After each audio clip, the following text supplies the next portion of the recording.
Esse vídeo é muito importante. O canal Casa dos Desigrejados traz para você a verdade sobre Caio Fábio. Nos dias de hoje, o Caio Fábio é insistentemente rotulado pela igreja evangélica como um libertino da fé, um herege. Alguém que lá atrás era um pregador de Deus e agora é um pregador do diabo, que tem levado muita gente para o inferno. Então, nesse vídeo, nós vamos comentar alguns recortes de pregações antigas do Caio Fábio. Vamos ver trechos em que Caio Fábio fala sobre o conceito de mundanismo, sobre o que é igreja no Evangelho e etc. Esse é um material muito importante para que no final você tire suas conclusões a respeito do Caio Fábio e também sobre a mensagem pregada por ele. Fique até o final porque o canal Casa dos Desigrejados tem uma opinião forte sobre tudo isso. O último vídeo que nós vamos mostrar é do ano de 1985, ou seja, há 38 anos atrás. Você vai se surpreender com o que o Caio disse naquela época. Vamos começar com um trecho mais leve, é a respeito do que Caio Fábio disse na década de 90 sobre o conceito de igreja. Todos nós sabemos que desde que Jesus foi assunto aos céus, a ideia de templo mudou radicalmente no conceito da Bíblia. Deus não chama mais de templo um lugar. Deus chama agora de templo corações humanos. Aonde Jesus habita é no coração. Deus não habita em templos construídos por mãos humanas, mas em corações que se abrem em fé para Ele, invocam o seu nome e são selados e batizados pelo Espírito Santo, que agora passa a habitar estas vidas. Nesse ponto, o que Caio Fábio disse lá na década de 90 parece estar totalmente alinhado com o que ele diz até os dias de hoje. Por que é então que antes a igreja sentava para ouvir o que Caio Fábio dizia e agora fazem o juízo que a gente conhece? Na minha opinião e também na opinião de Caio, a diferença está na seguinte coisa. Quando você diz algo como pertencente de uma tribo, os olhares são outros a respeito do mesmo discurso que você está dizendo. Então, uma coisa é dizer sendo parte de, outra bem diferente é dizer de fora, e ainda ser alguém que pode falar com propriedade por já ter sido parte do sistema religioso. Eu não digo que o Caio Fábio foi parte do sistema religioso em relação ao conceito sobre o Evangelho, porque dá para perceber que a maneira dele de ler o Evangelho já era bem diferente da igreja. Mas eu digo institucionalmente. O ponto é que, ao falar de fora, o Caio passa a ser uma ameaça ao império religioso. Passa a ser alguém que precisa ser combatido para que as coisas continuem fluindo bem no negócio da fé. Isso revela também o quanto religiosos não sabem o que estão fazendo ou o que estão ouvindo na igreja. Eles entram em um culto, ouvem as coisas por um ouvido e soltam por outro e não tem uma análise daquilo que estão ouvindo. Porque se não fosse assim, teriam percebido que o Caio não lia o Evangelho como eles. Estranho pensar que em um tempo extremamente tradicional, como antigamente, embora talvez mais calmo no que diz respeito a brigas ideológicas, as pessoas ouviam o Caio e continuavam convidando o Caio para pregar nas igrejas, sem perceber que ele não falava de uma forma que alimentasse o comportamento religioso que eles tanto amam até os dias de hoje. Me impressiona, na fé cristã, mais do que qualquer outra coisa, esse convite para que a experiência de Deus não seja confinada, não seja encastelada, não seja aprisionada, não seja delimitada por fronteiras religiosas.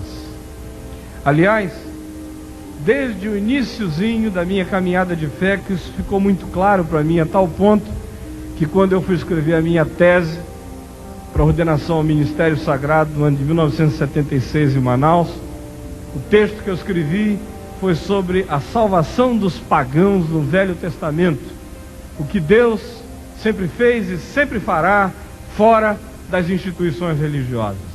Se em 1976 ele escreveu uma tese dessas que ele cita e já falava naquela época sobre isso em suas pregações, de onde é que tiraram que o Caio Fábio mudou depois de ter se desligado da igreja?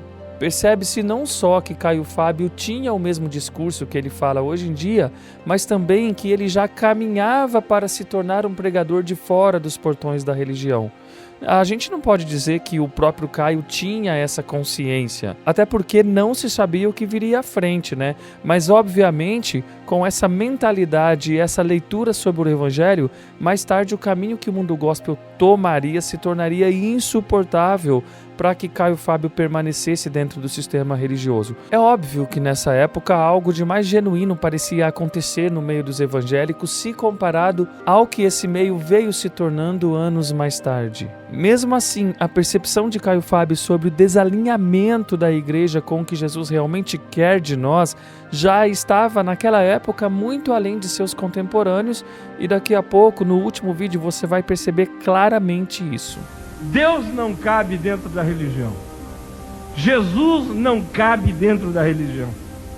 A religião é estreita demais, é pequena demais, é medíocre demais, é diminutiva demais para o Deus Criador do cosmos caber dentro dela. Quando a gente vê todas as ações de Deus no Velho Testamento, afirmam esse fato, que Deus não é oficial, Deus não tem patente, Deus está frequentemente fazendo opção para fora das oficialidades. Uau, não entendemos mesmo onde é que viram tanta mudança. Vejam agora o vídeo mais chocante desse compilado. O ano era 1985. Olha o que Caio dizia. Somos santos demais para tirar férias. Somos santos demais para tomar um copo de vinho. Achamos que aquilo que Jesus transformou de água em alguma coisa lá em Caná da Galileia não foi vinho, foi suquita. Para a maioria dos evangélicos é assim.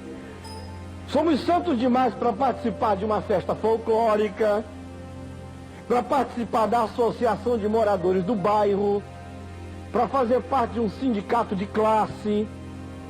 Somos santos demais para ter amizade com aqueles que não são cristãos.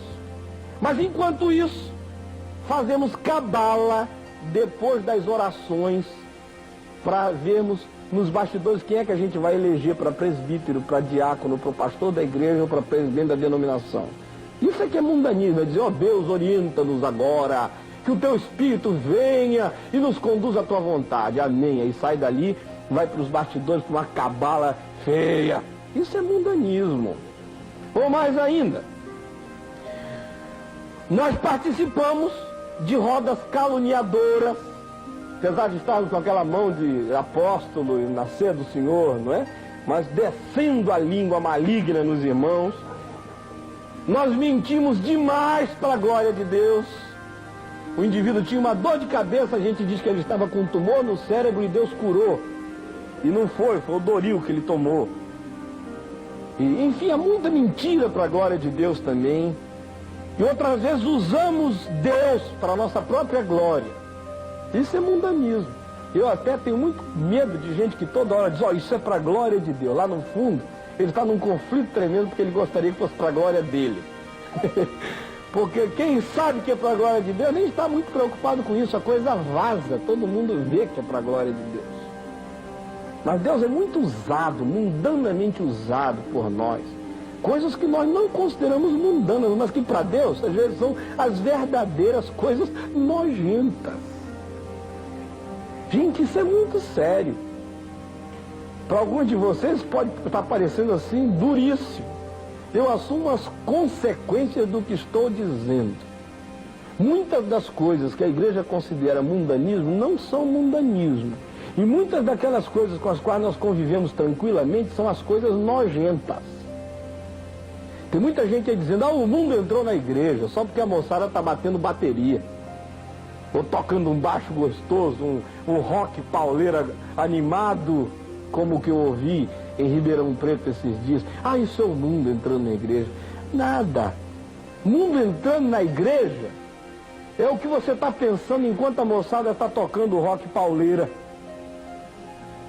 Mundo entrando na igreja é a sua relação maligna nos bastidores lá atrás, apesar de você estar como eu de paletó e gravata, com cara de santarrão evangélico. Há uma inversão terrível de conceito e de noção do que seja mundanismo no nosso meio. Isso tem que ser confrontado. Em nome de Jesus. Nós somos, às vezes, muito santos para conversar com as madalenas das nossas ruas. Somos às vezes muito santos para conversar e fazer amizade com os Zaqueus das nossas prefeituras, mas enquanto isso nós somos sonegadores discretos e piedosos dos nossos impostos. Enfim, há muito mundanismo em nosso meio, ainda que você diga que está economizando esse imposto para aumentar seu dízimo.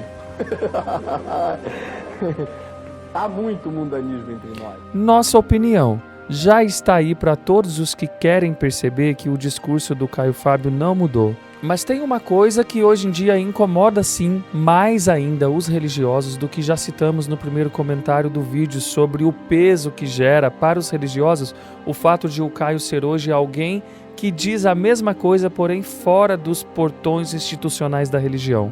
A gente precisa entender que na cabeça dos religiosos, o pecado top 1 sempre está associado a sexo. Então, na cabeça de muita gente, o problema está no fato de Caio Fábio ter confessado um adultério e ter separado do primeiro casamento. Vejo isso até mesmo pelos comentários, que eu recebo aqui no canal a respeito de pessoas dizendo do não arrependimento do Caio, como se fossem capazes de saber sobre o arrependimento ou não de alguém. E ainda nessa mesma linha, já que religiosos cultuam tanto o pecado do sexo, outro grande problema que eles têm com o Caio é em relação ao que ele diz sobre os homossexuais, ainda citando o filho gay como exemplo quando ele está dizendo sobre isso. Porque se pecados sexuais já é top 1, a homossexualidade é inclassificável na lista de pecados da igreja, de tão absurdo que é. A leitura da Bíblia ou do dito evangelho feita pelos religiosos atualmente se volta apenas para essa pauta. Então, ter uma figura que já foi uma das mais representativas do meio deles e agora põe a cara a tapa para falar sobre o que eles mais abominam é inadmissível. Mas por que Caio Fábio não falava sobre homossexualidade naquela época? Entendemos que não era um assunto em pauta com a mesma relevância que tem hoje. Não que não existissem homossexuais. Todas as sociedades, desde que o mundo é mundo, tiveram boa porcentagem de homossexuais, mas esses eram reprimidos de tal forma que não tinham voz. Era um tempo que nem se falava sobre isso, muito menos na esfera religiosa. Entendemos que a responsabilidade do pregador é sim tratar das demandas presentes em seu tempo. E se tem um pregador que não trata de determinado assunto obedecendo às demandas da religião, ou como a religião gostaria que ele tratasse, esse sofre as consequências. Mesmo sendo o Caio um cara de fora das paredes religiosas, se ele fosse mais um que batesse em gays, a religião o trataria diferente.